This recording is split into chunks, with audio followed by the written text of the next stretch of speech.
Hello class, welcome है आप सभी का। आज इस छोटे से लेसन में हम देखने वाले हैं आयरनी के important point, what is irony. क्योंकि जो आपके सिलेबस में है सेकंड ग्रेड जो मैं बना रही हूँ उसके कॉन्टेक्स्ट में, आपके सिलेबस में फिगर ऑफ स्पीच में एलिट्रेशन है स्टूडेंट्स, एलिट्रेशन है, हाइपरबोले है, simile, metaphor, personification, then satire and irony. Satire और ऑब्लिक आयरनी लिखा है, तो थोड़ा सा हम इनके बीच का डिफरेंस भी देखेंगे, what is the difference between satire and irony. बाकी आयरनी का मीनिंग देखेंगे। बहुत ही ईजी होता है ये, बहुत ही ईजी, और आप हम सब लोग इसका डेली यूज़ में बहुत प्रयोग करते हैं और अपने आसपास भी सुनते रहते हैं। तो क्या होता है ये आयरनी, चलिए शुरू करते हैं आज का हमारा ये लेसन। तो थोड़ा सा इसका लिटरेरी जो मीनिंग है कि क्या होता है। लिंग्विस्टिक एक लिटरेरी डिवाइस है ये, इन स्पोकन और रिटन फॉर्म। स्पोकन फॉर्म में भी हो सकती है आयरनी, किसी को बोलकर, और लिख भी जा सकती है ये आयरनी का form. In which real meaning is conceal और कंट्राडिक्शन। थोड़ा सा अब मैं अपने शब्दों में रिवील कर दूं, फिर जो मैंने जो पॉइंट्स लिखे हैं वो भी हम लोग पढ़ लेंगे।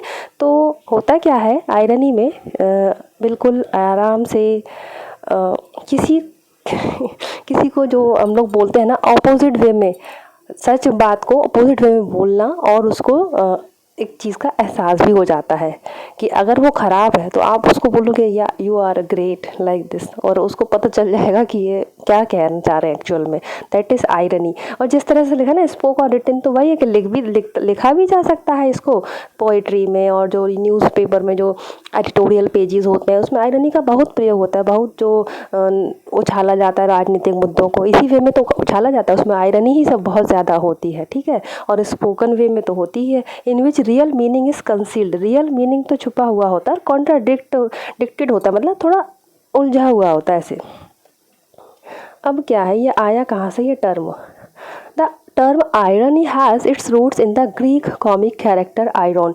एक ग्रीक लिटरेचर में कॉमिक कैरेक्टर है आयरॉन, आयरॉन, ठीक है। एक clever underdog by his repeatedly, और देखिए बहुत ही चालाक, जो दूसरों को, अंडरडॉग मीन्स बहुत ज़्यादा बुद्धिमान, एकदम दूसरों को मतलब आराम से टैकल कर ले, बाय हिज विट, अपनी बुद्धि से, रिपीटेडली ट्रम्स, और जीतता भी जाए, रिपीटेडली उसको विजय प्राप्त हो, over the boastful character Eljon. और एक एलजन था, एक बोस्टफुल कैरेक्टर जो बहुत शेखियाँ बगाड़ना कहते हैं ना, शेखियाँ बगाड़ना, शेखियाँ करना, उसके ऊपर। तो ये आयरॉन जो कैरेक्टर था, ग्रीक कैरेक्टर, कॉमिक कैरेक्टर, वो ऐसा करता था मतलब जो इसकी बातों पर। तो फिर जैसे इसने कहा कि मैंने तो 100 लाइक, अगर उसने किसी ने बोला कि मुझे तो ये पसंद है, तो जबकि इसको पसंद नहीं आ रहा है लेकिन ये भी कह देगा हाँ, और इस तरह से फेस का एक्सप्रेशन अलग चेंज करके, आयरॉनी इसी को कहते हैं। हम लोग अपनी डेली बोलचाल में भी बहुत ज़्यादा इसको यूज़ भी करते हैं। जैसे कि इसके एग्जाम्पल के तौर पे हम देख सकते हैं कि this is my brilliant son who failed out of college. जैसे कोई मदर या फादर कहते हैं अपने बेटे के बारे में कि this is my brilliant son who failed out of college, कि ब्रिलियंट सन भी कह रहे हैं और उसको ये भी कह रहे हैं कि फेल हो गया कॉलेज में। तो ये आयरनी का ही एग्जाम्पल हो गया। The use of words to express something other than and specially the opposite of the literal meaning. Obviously इसमें जो शब्दों का यूज़ होता है स्पेशली अपोजिट होता है, लिटरल मीनिंग का अपोजिट यूज़ करते हैं इसमें। Irony implies a distance between what is said and what is meant, ठीक है। ये इस बात पे इम्प्लाई करता है आयरनी कि उसमें जो दूरी होती है कि क्या कहा जा रहा है, क्या कहा जा रहा है, और उसका मीनिंग क्या है। ओके, जैसे कि she is a great singer who sing like a crow, she is a great singer who sings like a crow. तो कहा क्या जा रहा है, ग्रेट सिंगर और सिंग्स लाइक अ क्रो। तो ग्रेट सिंगर बोला जा रहा है जबकि उसका मीनिंग है कि वो अच्छा नहीं गाती है। Based on the context the reader is able to see the implied meaning. और ये इस तरह से बेस्ड होता है कि जो रीडर है वो एबल होता है ये देखने में जो मीनिंग क्या है, मीनिंग क्या इम्प्लाई क्या किया जा रहा है, असली मीनिंग। वो भी आयरनी की खासियत ही यही होती है कि जो रीडर है या जो ऑडियंस है उस तक तो असली बात ही पहुंचती है, ठीक है।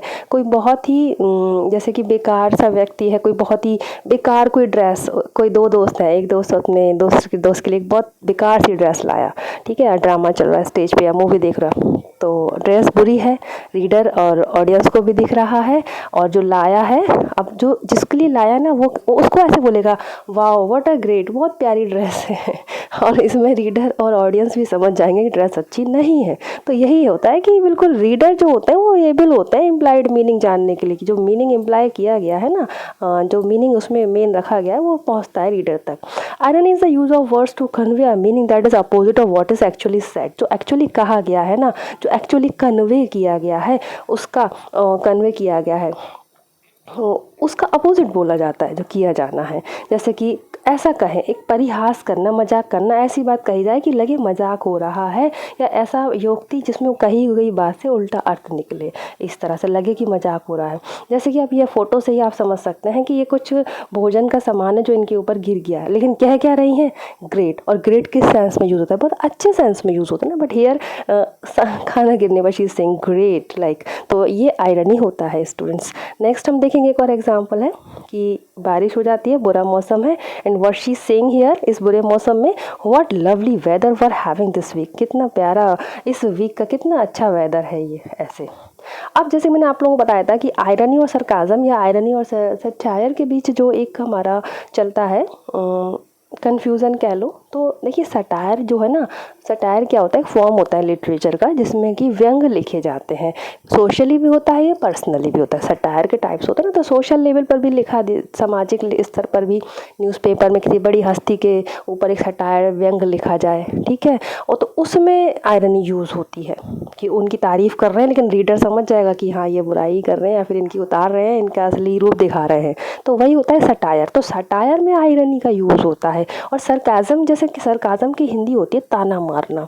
तो अब देखिए, अब इस फोटो को देखिए पहले ध्यान से कि इस फोटो में ये व्यक्ति हैं, छाता लिए हैं और बारिश हो रही है। तो आयरनी अगर बोलनी है तो क्या बोलेंगे, बारिश हो रही है, lovely weather out tonight, out today, कितना अच्छा प्यारा वेदर है, जबकि मौसम अच्छा नहीं है, बारिश हो रही है, इनको प्रॉब्लम हो रही है मान लो, तो कह रहे हैं, लेकिन आयरनी के रूप में क्या कहेंगे, अपोजिट वे में कि wow what a lovely weather, ऐसे। और अगर सरकाज़म ताना मारना है तो क्या कहेंगे, great choice for an umbrella, कि चलो अच्छी चॉइस है, अम्ब्रेला को एक यूज़ हो गया करके ये ताना मार दिया इन्होंने। तो इसी तरह से हमारा सरकाज़म और आयरनी और सटायर में इसका यूज़ होता है, ये हमने आज इस लेसन में समझा स्टूडेंट्स। और बहुत ही शॉर्ट में हमने इसके मीनिंग को जानने की कोशिश करी, छोटा सा वीडियो बना के, तो आप लोगों को आई होप पसंद आया होगा।